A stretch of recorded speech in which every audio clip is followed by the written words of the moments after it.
രാധേ രാധേ. ശിവലിംഗം തൊഴുതാൽ മഹാവിഷ്ണുവിനെയും ബ്രഹ്മാവിനെയും ശിവനെയും തൊഴുന്ന ഫലം ലഭിക്കും. 3 പേരെ തൊഴുന്നതിന് പകരം 3 ക്ഷേത്രത്തിൽ പോകുന്നതിന് പകരം ശിവലിംഗം ഇരിക്കുന്ന ഒറ്റ ക്ഷേത്രത്തിൽ പോയാൽ മതി. എന്തുകൊണ്ട്? നിങ്ങളെല്ലാം ശിവലിംഗം കണ്ടു കാണും. ഇതിൻ്റെ ഏറ്റവും അടിയിൽ ചതുരാകൃതിയിലുള്ള ഒരു പീഠം പോലൊരു ഭാഗമാണ്. അതിൻ്റെ മുകളിൽ അഷ്ടദളാകൃതിയിലുള്ള ഒരു പീഠം, അതായത് 8 ഇതളിൻ്റെ ആകൃതിയിലുള്ള ഒരു പീഠം വെച്ചിട്ടുണ്ട്. അതിൻ്റെയും മുകളിലാണ് ശിവലിംഗം വെച്ചിരിക്കുന്നത്. ഏറ്റവും മുകളിൽ ഇതിൽ നമ്മുടെ കണ്ണുകൊണ്ട് കാണാൻ പറ്റുന്നത് ശിവലിംഗം മാത്രമാണ്, ബാക്കിയെല്ലാം അടിയിലാണ്. ആ നമ്മുടെ കണ്ണുകൊണ്ട് കാണാൻ പറ്റുന്ന ലിംഗഭാഗം ശിവനെ സൂചിപ്പിക്കുന്നു.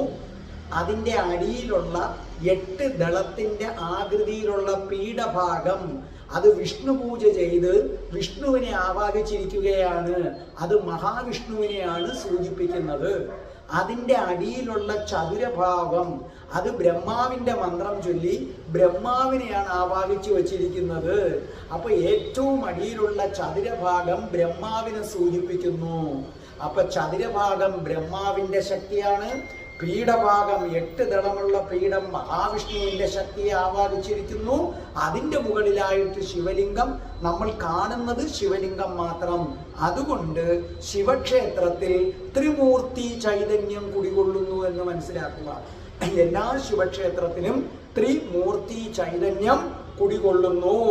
പണ്ട് ബ്രഹ്മാവിനെ ആരും പൂജിക്കാതെ പോകട്ടെ എന്ന് ശപിച്ചത് ശിവനാണ്. അതിന് പകരമായിട്ട് ശിവന്റെ ക്ഷേത്രത്തിൽ വരുമ്പോൾ അവിടെ ബ്രഹ്മാവിന്റെ ശക്തി വെക്കുന്നു. അപ്പൊ ശിവനെ തൊഴുമ്പോൾ അത് ബ്രഹ്മാവിനും ലഭിക്കുന്നു, വിഷ്ണുവിനും ലഭിക്കുന്നു. പണ്ട് ഓർമ്മയുണ്ടല്ലോ, വിഷ്ണുവും ബ്രഹ്മാവും കൂടെ ഒരു പന്തയം വെച്ചല്ലേ ആരാ വലുതാന്നുള്ളത്. അപ്പൊ അന്നാണല്ലോ ശിവൻ പറഞ്ഞത് ബ്രഹ്മാവിനെ നീ ആരും പൂജിക്കാതെ പോകട്ടെ. അതിന്റെ ഒരു പ്രായച്ചിത്തമാണ്.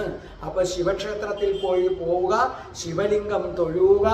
നിങ്ങൾക്ക് 3 ക്ഷേത്രം, ത്രിമൂർത്തി ക്ഷേത്രത്തിന്റെ ഫലം ലഭിക്കും. ഓം നമഃ ശിവായ. രാധേ രാധേ.